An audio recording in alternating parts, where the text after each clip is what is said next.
ಇವತ್ತು ನಾನು ನಿಮಗೆ ಚಾಮರಾಜನಗರ ಜಿಲ್ಲೆಯಲ್ಲಿರೋ ಮಿನಿ ಲಡಾಖನ್ನ ತೋರಿಸ್ಕೊಡ್ತೀನಿ.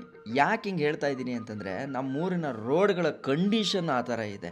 ಇವತ್ತು ನಾನು ಊರಿಂದ ವಾಪಸ್ ಆಗಂಥ ದಿನ. ಹೊರಡೋಕ್ಕಿಂತ ಮುಂಚೆ ಊರನ್ನ ಒಂದು ಸಲ ಟ್ಯಾಪ್ ಆ್ಯಂಗಲಿಂದ ನೋಡಿಕೊಂಡು ನಮ್ಮೂರು ಮಾರಮ್ಮಂಗೆ ಮತ್ತು ನಾನು ಓದಿದಂಥ ಸರ್ಕಾರಿ ಶಾಲೆಗೆ ಶರಣು ಮಾಡ್ಕೊಳ್ತಾ ರೆಡಿಯಾಗಿ ಊರಲ್ಲೇ ಫುಲ್ ಟ್ಯಾಂಕ್ ಪೆಟ್ರೋಲ್ನ ಗಾಡಿಗೆ ಮಾಡಿಸ್ಕೊಂಡು ಅಲ್ಲಿಂದ ಪ್ರಯಾಣನ ಶುರು ಮಾಡಿದೆ. ನಮ್ಮೂರು ಕರ್ನಾಟಕ ತಮಿಳುನಾಡು ಬಾರ್ಡರ್ ಇರ್ತಕ್ಕಂಥ ಒಂದು ಸಣ್ಣ ಹಳ್ಳಿ. ಇದೊಂಥರ ಕರ್ನಾಟಕದ ಕೊನೆ ಹಳ್ಳಿ ಅಂತ ಕೂಡ ಹೇಳ್ಬೋದು.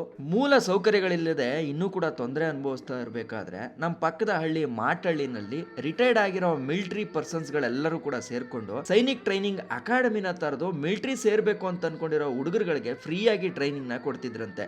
ಆದ್ರೆ ಈಗ ಕಾರಣಾಂತರಗಳಿಂದ ಅದು ರನ್ ಆಗ್ತಾ ಇಲ್ಲ ಅನ್ನೋದು ದುಃಖದ ಸಂಗತಿ ಆದ್ರೂ ಕೂಡ ನಮ್ಮ ಕಾಡಂಚಿನ ಈ ಗ್ರಾಮಗಳಿಂದ ಹಿಂದೆ ಮಿಲಿಟರಿಗೆ ಸೇರ್ಕೊಂಡು ಕೆಲಸ ಮಾಡಿದ್ರು ಮತ್ತೆ ಸದ್ಯಕ್ಕೆ ಕೆಲಸ ಮಾಡ್ತಾ ಇರೋರು ಎಲ್ಲರನ್ನೂ ಸೇರಿಸಿದ್ರೆ 500ಕ್ಕೂ ಹೆಚ್ಚು ಜನ ಆರ್ಮಿನಲ್ಲಿ ಕೆಲಸ ಮಾಡ್ತಾ ಇದ್ದಾರೆ ಅನ್ನೋದೇ ನಮ್ಮ ಕಾಡಂಚಿನ ಭಾಗದ ಬಗ್ಗೆ ನನಗೆ ಹೆಮ್ಮೆ. ಅಲ್ಲಿಂದ ಸೀದಾ ಮಾದೇಶನ್ ಬೆಟ್ಟಕ್ಕೆ ಬರೋ ದಾರಿನಲ್ಲಿ ವಡ್ರು ದೊಡ್ಡಲಿರ್ತಕ್ಕಂಥ ಚರ್ಚು, ಬಿದ್ರಳ್ಳಿಲಿರ್ತಕ್ಕಂಥ ಹನುಮನ ದೇವಸ್ಥಾನ ಎಲ್ಲವೂ ಕೂಡ ಆನ್ ದ ವೇನೆ ಒಂದು ದರ್ಶನ ಆಯ್ತು. ನಮ್ಮೂರಿನ ಭಾಗದಲ್ಲಿ ಏನಪ್ಪಾ ಅಂತಂದ್ರೆ ಹಿಂದೂ, ಕ್ರೈಸ್ತ, ಮುಸಲ್ಮಾನ ಅಂತ ಎಲ್ಲಾ ಜನಾಂಗದವರು ಇದ್ರೂ ಕೂಡ ಯಾವುದೇ ರೀತಿ ಧರ್ಮ ದಂಗಲ್ ಇಲ್ಲದೆ ಅನ್ಯೋನ್ಯವಾಗಿ ಬಾಳ್ತಾ ಇದೀವಲ್ಲ ಅನ್ನೋದೊಂದೇನೆ ನಮ್ಮೂರಿನ ಬಗ್ಗೆ ನನಗೆ ಹೆಮ್ಮೆ. ಅಂದಾಗೆ ನಮ್ಮ ಕಾಡಲ್ಲಿ ನಮ್ಮ ಮಲೆನಾಡು ಭಾಗಗಳಲ್ಲಿ ಸಿಗುವಂತ ಗಿಡ್ಡದ ಹಾಗೆ ಕಾಣಿಸಂತ ಈ ಹಸುಗಳು ಫ್ರೀ ಆಗಿ ಓಡಾಡ್ತಾ ಇರ್ತವೆ. ಇದನ್ನ ಬರ್ಗೂರ್ ತಳಿ ಹಸು ಅಂತ ಕರೀತಾರೆ. ಹಾಲು ಕೊಡೋದು ಕಡಿಮೆ ಆದ್ರೂ ಕೂಡ ಗುಣಮಟ್ಟ ಜಾಸ್ತಿ, ಫ್ರೀಡಮ್ ಆಗಿ ಬೆಳೆಯುವಂತ ಹಸುಗಳಿವು. ಆಕ್ಟರ್ ದರ್ಶನ್ ಅವ್ರಿಗೆ ಈ ಹಸುಗಳ ಮೇಲೆ ಅಪಾರವಾದಂತ ಪ್ರೀತಿ ಕೂಡ ಇದ್ದು ನಮ್ಮೂರಿನ ಹತ್ರ ಇರ್ತಕ್ಕಂಥ ತಮಿಳುನಾಡಿನ